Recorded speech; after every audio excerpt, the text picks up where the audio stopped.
Hello, friend. John Dalton here, Further Emergence podcast, where we go into love, consciousness, and the mystery. And in this episode, we're going into finding yourself, living an easy life, meditating in the morning, annoying workmates, the wandering mind, heart coherence, and self-abandonment. But before we do that, let's do a quick review of the memes on the Further Emergence Instagram feed. Now, the first one is a picture. I want to describe it to you. It's of a young woman, and she's looks like it's as if she's in the middle of swinging an axe, except she's not swinging an axe. She's swinging a person by the foot. So she's about to, cartoon style, smash this person into the ground, but it's like the axe is way over her head, or the person is way over her head. I think it must be photoshopped. So what I've written here is Estaman. That's Namaste backwards. And that's how it goes sometimes. Instead of the Buddha in me seeing the Buddha in you, the pain in me sees the pain in you. And it pulses with resentment and regret and righteous anger. The Buddha in me just smiles and waits without waiting for the storm to blow through, for the clouds to part, and the light of compassion to warm my heart and co-shine with you again. Namaste. So that occurred to me one day. I was just, thinking about that thing, because it's a bit of a cliche, isn't it? You see it in movies where somebody says something like awful, and then they go, Namaste. And it's like, my understanding of the meaning of Namaste is, the Buddha in me sees the Buddha in you. And that's a beautiful sentiment. But it kind of occurred to me as like, oh God, it's backwards, isn't it? Often it's the other way around. It's like the pain in me sees the pain in you. And then those two come out and they sort of clash and duel it out. But if left alone, the Buddha in you does come back to the surface, or me anyway. I think on other people as well. And then you can kind of come back to who you are and that sweet sense of, yes, I see something in you. I see something beautiful in you. The next one I didn't write, but it's pretty good. It's on a big billboard kind of thing. And it says, finding yourself is not really how it works. You aren't a $10 bill in last winter's coat pocket. You're also not lost. Your true self is right there, buried under cultural conditioning, other people's opinions, and inaccurate conclusions you drew as a kid that became your beliefs about who you are. Finding yourself is actually returning to yourself, an unlearning, an excavation, a remembering who you were before the world got its hands on you. And ain't that the truth? So something so spot on about that, about this idea of finding yourself like you're somewhere out there, when of course we're not. We're right here, but it's just covered over. It's just covered over by a lot of stuff, trauma, things that happen, actually it's all trauma, isn't it? Because if somebody tells you something that, you know in your heart is not true, but you're 2 years old and you haven't got any choice but to go along for survival, that is a feeling of, getting covered over, and we end up compensating for these traumas. And we're multi-layered compensation things instead of our true nature. So this idea that finding yourself is actually returning to yourself, that's beautiful, isn't it? The next one I didn't write either, but I just really like it. And it's just one of those happy, if you are reading this, I hope something great happens to you today. So it's just one of those lovely ones when you're scrolling along and then this pops up and you're like, hey, I am reading this. That's good. Maybe something great is going to happen to me today. So yeah, I love throwing that one in. Next one I did write, and is prompted by this photograph of a lighthouse.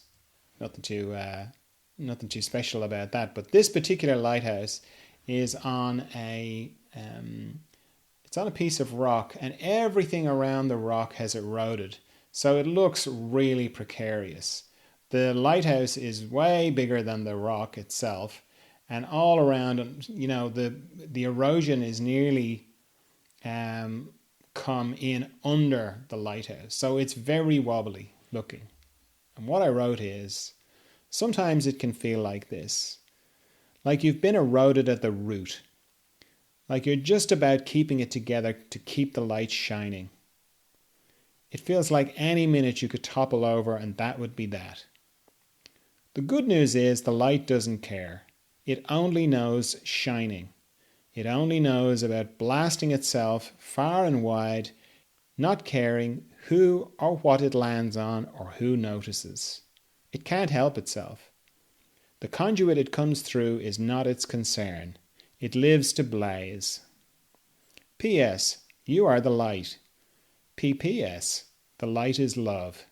P.P.P.S. You're doing great. So I think that's lovely. Even though I know I wrote it, but it's still lovely. It's still lovely to just remind yourself of that. We can have such a small perspective on things, and we can kind of think all these little trivial details are so important, when really there is a burning fire inside you of love. It's who you are, and it doesn't care about your little body. It kind of knows your little body's going to eventually return. All the atoms in it are just going to return to where they came from. This little collection of atoms that we call our body, it's really just like a vehicle. We get very attached to it, understandably, because we live inside it, or we express ourselves through it, and we choose to believe it's who we are for this, but somewhere we know it's not true, and it's just good to be reminded of that. Somewhere we know we're bigger. We're way bigger than this. And the little conduit that we come through is not as important as what comes through and who we are. So yeah, I think that's lovely. It's a lovely reminder. Next one, I did write it, but I heard it from somebody else. And it's a picture of being stuck in traffic. And the text is, work like work is easy. Move like moving is easy. Relate like relating is easy. And something about that, I heard somebody saying that and I thought it was great. I thought, yeah, just pretend. Just, for no good reason, just behave as if work is easy, moving is easy, relating is easy. Just do it as if it's easy. And I have found that holding that thought and holding that way of being, it actually is a bit easier. So I recommend it. Didn't write the next one, but it's still lovely. It says, love yourself more. Do one small thing a day to treat yourself like you're someone you care about. There's something shockingly obvious about that, isn't there? Like in just that simple thing about treating yourself like you're somebody you care about, it sort of highlights how easy it is to be 180 degrees in our love, meaning all kind of forward facing, all like, oh yeah, I could be really kind to somebody else or someone I care about. Yes, I do all these things for. And then it's going to, yeah, why don't you do that for yourself? Why don't you treat yourself like you're somebody you care about, to make it like 360 degree love. And then it's like, oh yeah, right, I hadn't really thought about it like that. Oh, I feel a bit strange about that. Treating myself like I'm someone I care about. Ooh, interesting. All right. It's good. Farm news. Well, spring. Spring has kind of finally got its act together. It's finally around. I've been digging again. I had a bit of an epiphany digging. I think I was telling you last week that there's these kind of mounds of soil outside the house, which I don't like the look of, and I've started to smooth them out. So I started at the bottom, and I've sort of been digging and kind of with the spade, going kind of like, I know how to dig. I've done this before, kind of thing. And then the other day, I just got up on top with the rake, and I kind of started just pushing the soil down and going like, oh yeah, this is much easier. And soil just wants to go. It just wants to flow down. It just wants to, gravity wants to help me here. And it's that thing of like, it's felt very Taoist, of like following the downward course of things and just working with something rather than, I don't know, working against it. So yeah, I've been raking the soil off, less digging, more raking, and they look very smooth and very nice. I mean, they're not flat by any stretch. I've got a lot to do, but yeah, it's nice. So I like it. Hey, do you know these podcasts are on YouTube if you're listening? Yes, you can go and see me, but more maybe importantly, you can see the beautiful nature that I live in, because I generally go out and about when I answer the questions. So yeah, YouTube channel, Further Emergence. Do you know I have a blog? I write things in my blog, and then I also send out friendly notes every Sunday. So if you haven't signed up for them, you can, furtheremergence.com. If you want to write to me and tell me how it's going, if you have a question or if you'd like my perspective on something, John at furtheremergence.com, send it through. Do you know I am teaching a meditation training for growth in consciousness? Yes, that's going on at the moment, but you can still register. The classes are recorded, so you can, register and get access to those. Feedback's very good. Everyone's enjoying it very much. And it's, I can feel it's really gathering momentum now and power, So if you're interested in meditating for growth in consciousness, which is different to other kinds of meditation, then go and have a look at it. If you go to furtheremergence.com, you'll see the link for the meditation training for growth in consciousness. Had a question come in. It said, I made a habit of meditating in bed when I wake up, but I also have the habit of remembering my dreams. And then I start thinking. I say hello to my partner if he wakes up too, and I feed the cat before meditating. Did you say that morning meditation should be easier or smoother than later ones? I think I may not feel so focused because I already started to think by the time I sit to meditate. What do you think? So let me go somewhere appropriate and answer that question.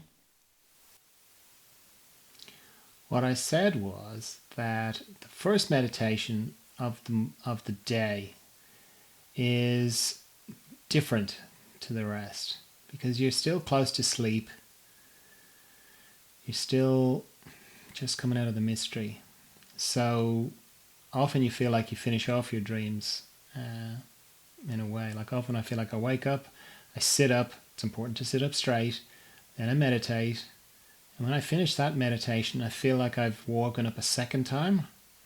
And I sort of feel like I finished off my dreams as well. So I personally would do as little as possible. I would just, meaning I wouldn't be feeding the cat and talking to anybody and trying to remember my dreams or anything like that. The only thing I do is I go to the bathroom if I need to. But if I don't need to, I just sit up straight in bed. It's really important not to slouch or you'll just fall back asleep again. To sit up as straight as you can and meditate. So that's what I do. I wouldn't do any of that other stuff because I want to just sort of keep my mind as close to the way it was as I came out of sleep. Just has a different quality to it. It's not to say there's anything wrong with what you're doing. It's, if that's your thing, then that's fine. But I would try it for a week the way I'm saying, do as little as possible and just sit up straight and meditate. And then you've got something to compare it to, and you can see which one you like the most. So in response to the question I post on Instagram, what's the biggest challenge you're facing in your spiritual life at the moment? I got the response, being triggered by my workmates' behavior. So let me go to the beach to answer this one. The annoying workmates. Well, like most things in the spiritual life, you can do a number of different things that sort of seem contradictory. You can do them all at the same time. So you can think of your workmates as a reflection of something that's going on inside you. So you can use it to kind of look at what's going on. I suppose I should probably preface that by saying, you don't have to say anywhere that's abusive. You know, even if you feel like, I need to stay in the job for the money, or I like most things, I just don't like the workmates, you can always leave, you know. You might like the consequences of that choice, but it's good to know that you can do it. You know, you don't have to stay somewhere you don't want to stay, or that it's too distressing for you. You can leave. Okay, so that's good. That's good to start with. You can leave. You can always leave. Then you can kind of apply this stuff of wondering, what am I getting my attention about here? What am I drawing my attention to? Because it'll be a bit of unconsciousness that you're that will be reflected in the outside friends and the outside workmates. They'll be triggering you. They'll be bringing something up. You'll have a reaction to them, you know. And any kind of reaction is a bit of unconsciousness. Because if it wasn't a bit of unconsciousness, you wouldn't react. So you can kind of use them. But again, you don't want to be a martyr to it, and you don't want to be a masochist about it. You want to see what it is you're getting your attention about, and then often when that happens, it just sort of fades away. But if it doesn't fade away and you just feel like it's just abusive, well, then just leave. You know, you're quite allowed to leave, but don't leave before you look, because what'll happen is you'll just recreate it somewhere else. So it's always good to look at the patterns, you know, because you'll probably find that the workmates remind you of previous workmates, or maybe schoolmates, or maybe siblings, or, you know, it's not like out of nowhere you just got triggered. So if you can kind of see the patterns, it's helpful, because as you become conscious of the pattern that you're trying to get your attention about, and you let it go, then you won't have it anymore. Right, what's the next one? So the next one, in response to the question, what is the biggest challenge you're facing in your spiritual life at the moment, is focus. I'm having trouble focusing when I'm meditating. My mind is always wandering. This is a very common problem. And one of the worst parts of it, or the hardest parts of it, is feeling like you're the only one. You're the only one whose mind is wandering. You know, I've had people say to me, I tried meditation, but I've got a very busy mind. And they say it as if they're unusual. They say it as if they're the only person in the world with a busy mind. So I've been meditating for many years. I teach people meditation. And I can tell you that everybody's got a busy mind, okay? And your wandering thoughts everybody's got wandering thoughts. So that's important to know, that you're not unusual and that you're not failing at meditation. Because if you're meditating for growth in consciousness, which is the way I meditate and it's the way I teach meditation, then you can use it. You can use the fact that your mind is wandering to help you grow your consciousness. It doesn't have to be a failing, okay? Because there's a real prevalent kind of misconception that proper meditation, good meditation, is where your mind is still, and it's like this, you know, it's like if the sea here behind me was just completely flat without a ripple. That's my mind is like, not a thought, nothing. Okay, that doesn't exist, not in my experience anyway. Maybe there are people who can do that. I can't. Okay, and it's not what I've seen as the power of meditation. The power of meditation is continually coming back to not thinking, to continually returning to turning off the pictures, turning off the sound. It's the point of return. That's where the power is. It's not about sustaining it. You know, if you can sustain it, that's beautiful. But bear in mind that when you can sustain it, you don't register it, because your mind is the thing that registers time. So if your mind is still, you don't register it. All your mind registers is is itself, which is thinking. So if you get to the end of a meditation and you thought, I was just thinking the whole time. What is it that's saying that? It's your mind. Your mind is commenting on it. Your mind is the thing that's commenting on how much wandering thoughts you had, like it had some sort of experience of your meditation, which it didn't, because your mind isn't there when you're meditating. The whole point, you're turning off the pictures, you're turning off the sound, so your mind doesn't have any experience of meditation. Okay, all it has is the experience of itself. So it's like you go into this room and you meditate, and your mind can't go in there. So it doesn't know anything about that in that room. It has to wait outside the door. And the doors to that room are not glass, so it can't even see what's going on. But that doesn't stop it commenting on it, because it's used to commenting on everything. So when it's saying, oh, I was thinking a lot in that meditation, it's talking about the times you came out of the room and you could see yourself thinking. And then you're all thinking, turn off the pictures, turn off the sound, back into the room, okay? So your mind at the end of that meditation will go, oh, I was thinking a lot there. I've got a very wandering mind, haven't I? It's all thoughts, So don't get in a fight with your mind about it. Don't give yourself a hard time about it. But just know what it is, That's just your mind commenting on something it has no experience of. So know that, and know you're not alone. Everyone is the same, okay? Everyone has a wandering mind, if you like to think of it like that, or a busy mind. What's the next one? So the next one, in response to the question, what's the biggest challenge you're facing in your spiritual life at the moment, is stop overthinking everything. Move out of headspace into heart coherence. This is such a beautiful question, because if you feeling like, oh, I'm overthinking and I want to move more from headspace to heart space, you couldn't have that thought unless you knew about your heart space.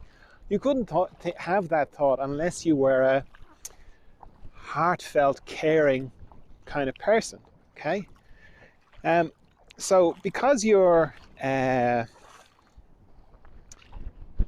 conscious enough to know, or to phrase it in those terms, that I'm overthinking and I want to move from heart space to heart coherence. I mean, what a lovely phrase, heart coherence. It means you're almost halfway there, because once you're conscious, if you're interested in meditation, if you're interested in the consciousness, then you're pretty much in the same boat as everybody else. Everyone is overthinking, okay? Now, if you're not interested in consciousness, maybe you're not overthinking, I don't know. But if you are, you will at some stage feel the presence of your mind, and you'll have distance enough from your mind to really feel it, Because when I'm teaching the meditation for consciousness, one of the things I talk about is before you start meditating, you just think you're going along, everything's fine. Then as soon as you start meditating, it feels like you're trapped in a lift with all these crazy people who all think they're you, because you're just up close and personal. It's a bit like driving along and you have lots of people in the back seat, and you can't turn around because you're driving. You've got to keep your eye on the road. But they keep talking all the time. They keep talking, telling you what to do, giving you directions. After a while, you just tune them out, okay? You get so used to them just yammering on behind you. You can't see them, so you just get the voice. So you just tune them out, and you wouldn't hear them for a while. After a while, unless, let's say that you pulled over and closed your eyes for a minute. Let's say you did that. Pull over, and you can close your eyes for a minute. All you would hear would be those people behind you. Suddenly they would just become so loud. So it's a bit like that. So that's why I say everybody feels like they're overthinking, okay? The other thing is to listen to the song of your heart, okay? It's the thing that's saying to you, oh, I want more heart coherence, okay? The very fact that you can hear that and you can feel that means it's coming, okay? It's the beginning of the dissolution of that activity in your mind, the overactivity of your mind. So it's fine to feel it and to feel the pain of it, because the pain that you feel is the separation from it, okay? And you can't feel separated from something that you're unfamiliar with, okay? If you've got a partner, great. If you haven't got a partner, if let's say you haven't got a partner, you don't feel the pain of being separated from the love of your life, because you haven't met them yet. okay? But if you did meet them and then you were happily living with them and all was always lovely, and then you were separated from them, you'd feel it, okay? That's because you know they're there, you know the love, okay? So it's like that, you know. If you're yearning for heart coherence, it's because you know it. It's in there. It's calling you. That's the song of your heart. So be of good cheer. It's coming. The very fact that you are yearning for it is you're reciprocating the call of it, and it's coming. So the next one, in response to the question, what's the biggest challenge you're facing in your spiritual life at the moment, is releasing the initial abandoned wound. I see the abandonment pattern in my relationships, and it's related to my relationship with my father. But even if I have the information, it seems that I can't get over it. I abandoned myself during different stages. So I totally feel you. This is not easy, this stuff. But, and I know that you can feel like it can feel like overwhelming to the point of, I'm never going to figure this out. I'm never going to get to the bottom of this. I'm always going to be, you know, enacting my abandonment. I can't escape from it. It can feel like that. I totally get it. But the thing is, I want to draw your attention to the power of consciousness.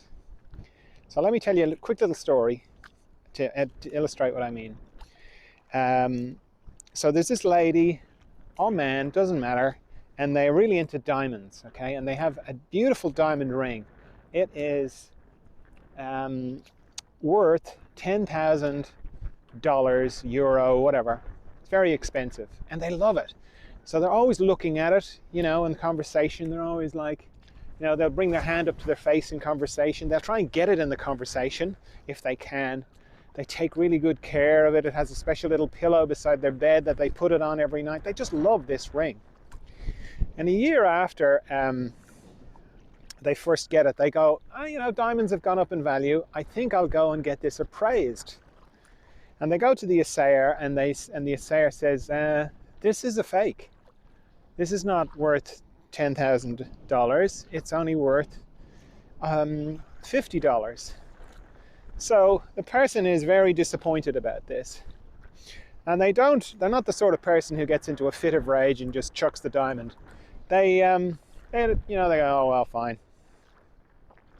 So what starts to happen is they stop getting it in conversation. They don't bring it up anymore. They don't look at it anymore in the way that they were. You know, they take it off when they wash their hands. They leave it on the sink, and then they put it on. Then they forget. Sometimes it's on the sink for a couple of days, and then it's, you know, not. They wear other jewelry, and eventually it just kind of disappears. It's not like they lost it. It's around somewhere. They just don't know where it is. It's just gone. That's the way it is with consciousness. Exactly the same. Because when we discover something like, in your case, abandonment issues, when we discover that, we sort of feel like, I've got to do something about this. I've got to take action on it. And that, in a way, I mean, yeah, it's fine to take action, and there are great therapies to help with that deep-seated trauma. I mean, that's a lot of the work that I do with people. And that's all good. Rapid resolution therapy is good for that sort of thing as well. Craniosacral therapy, like what I do. But also, the power of consciousness is huge, because before you realize you have abandonment issues, okay, you're just acting them out. You're just abandoning yourself, abandoning, you know, people that love you. You're just automatically doing this without even knowing why. You know, why can't I have a good relationship? Why do I just, you know, leave myself? Or how do I find myself in these situations? Okay, and you just don't know why you're doing it. Okay, but then you discover, oh yeah, this goes back to the fundamental wound, this fundamental abandonment wound from my father. That's what's going on here, and I'm enacting that, and I'm abandoning myself. Okay, that is beautiful self-knowledge. Okay, and as soon as you know that, then you are like that when it's that knowing that is like that lady going to the assayers with her diamond, and the assayer saying, this isn't worth 10 grand. It's only worth $50. Just that bit of knowledge starts a process, like it did with that lady. Nothing dramatic. She didn't have to change anything. She didn't consciously go, well, that's it now, I must get rid of this diamond. She just realized the value of it, that she had placed a really high value on it, and that the value was a lot less. And just automatically, just from that bit of knowledge, it slowly just disappeared. And it's the same when you discover something like that, the abandonment thing.